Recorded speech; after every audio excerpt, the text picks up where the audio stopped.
mitzvah to go see our soldiers that actually put their lives in danger in Israel to protect, first of all, the Jewish people, protecting the land of Israel, and also their presence there is a gift of God.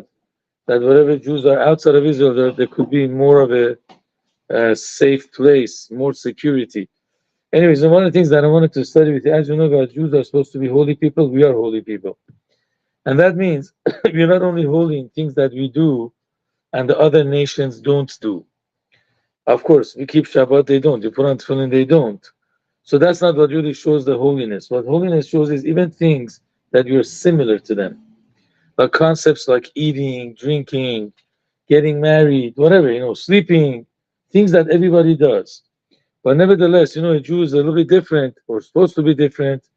Actually, even when we do physical things, they're done in a very holier way. So I wanted to know with you, there's actually a book I would definitely recommend if you guys have time to read it. The name is called Pele Yoetz. The author was a Sephardic rabbi, a Kabbalist. His name was Eliezer Papo. So he calls it Pele Yoetz. Yoetz means giving advice. Pele is Pele. So it's Elazar, somehow Papo, because the Aleph is Elazar. Papo is his last name. So over there he talks about eating and drinking. He says there's three types of eating. There's eating that's a mitzvah, like at a wedding, bar mitzvah, Shabbat, Yom Tov. There's a type of eating which is not a mitzvah. Like every day you're hungry, you eat. If you don't eat, you're not doing a sin. If you do it, you're not doing a mitzvah. So it's called heter, permissible. And then there are things that is forbidden to eat. But then he says something very interesting, guys. You could actually make every daily food like a mitzvah. Even though I'm hungry, I'm eating, but it could be a mitzvah. How could it be a mitzvah? So he writes down there are certain conditions. First of all, make a blessing on the food. That's number one. When we make a blessing, we show that this is created by God. You're laughing again. I found so funny. Tell me, I'll change my face. Yeah. The coffee game is cool. I don't know if I want coffee. He likes cold coffee. We don't have to laugh at it. You know those cold coffees, chocolate, mocha? They're good too. Anyways, yeah.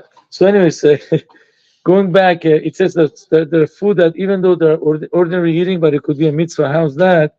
First of all, make a bracha on the food. So you show that this is a blessing of God.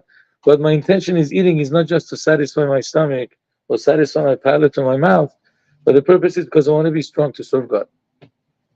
I want to be strong to serve God. What? So that makes it Sudas mitzvah. That's what he calls it.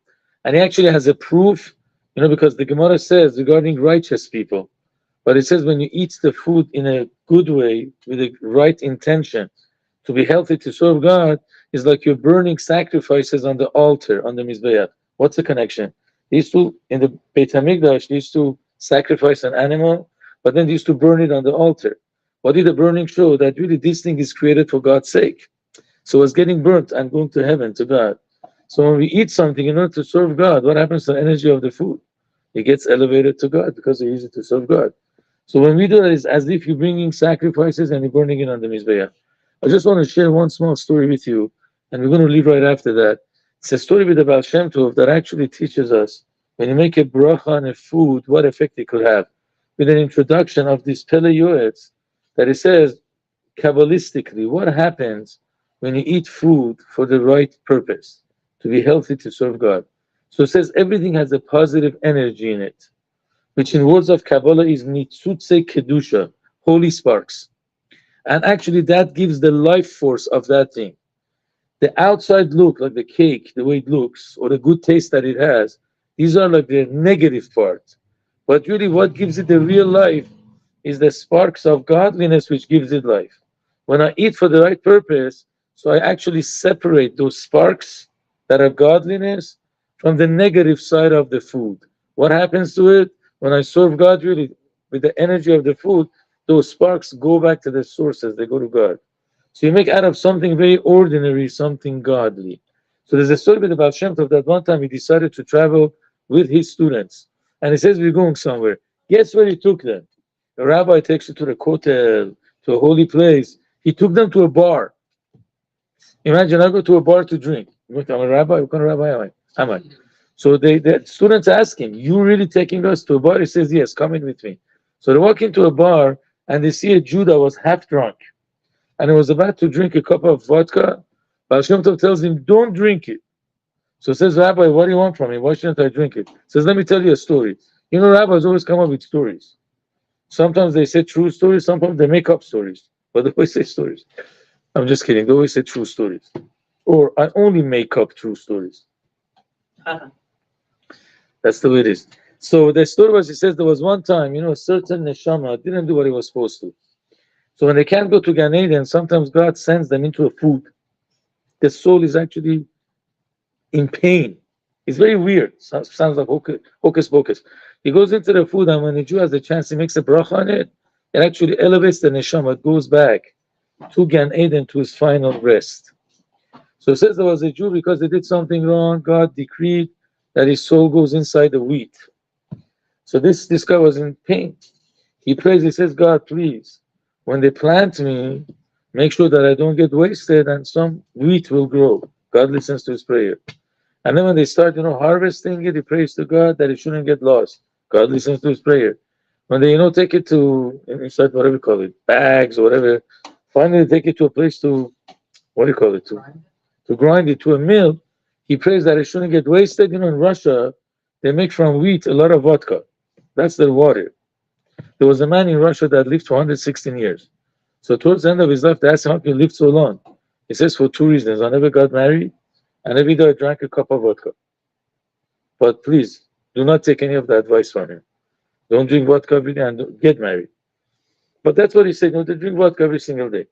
Anyway, so he prays that, it shouldn't be wasted. It should be put into a bottle of vodka, and that happens. Then he prays to God. He says, "God, please make sure that I go into a Jewish store. So a Jew will buy me, like a kosher store." God doesn't listen to him. So he was very, very sad. Then he says, "You know what? Maybe there's hope for me." Many Jews walk into a non-Jewish bar and they drink. Maybe they make a bracha. So Baal Shem Tov told him, "Today is the day that your father passed away many years ago." 1 second. And then this cup of vodka you see, in it is the neshama of your father. If you make a bracha, you're going to release it to go back to Gan Eden. But what do we learn from here, guys? According to the Gemara, making a blessing is asking permission from God to eat, because the food is not ours. It's not mine. If I go to your house, is it nice to go to your fridge and take the food? Of course, I'm going to ask you. Now, we are only guests in this world. This world belongs to God. We are a guest. So before we eat, we make a bracha. We thank God. But that's according to the simple terminology. That's what the Gemara says. If somebody eats without a blessing, it's like he's stealing, because it doesn't belong to me. When I make a bracha, so I'm granted permission to eat that. But according to Kabbalah, you do something else. You actually separate the good energy from the evil, and sometimes maybe somebody's soul is stuck there. And when you make a bracha, you actually elevate it to its source. So that's one thing. We should learn the laws of the brachot. I'm sure because we all go to synagogues, definitely we've eventually learned what's a bracha for bread, what's a bracha for cake, what's a bracha for things that grow on a tree. And it's very easy, honestly. Go on Google today, say blessings on food. Just print a chart for yourself, learn the blessings, definitely accomplishes a lot. Thank you, people, for coming. Sorry that tonight is very short, but the soldiers are waiting for us. I don't know if you guys know Dylan Rashdizadeh, his mother, Valentine.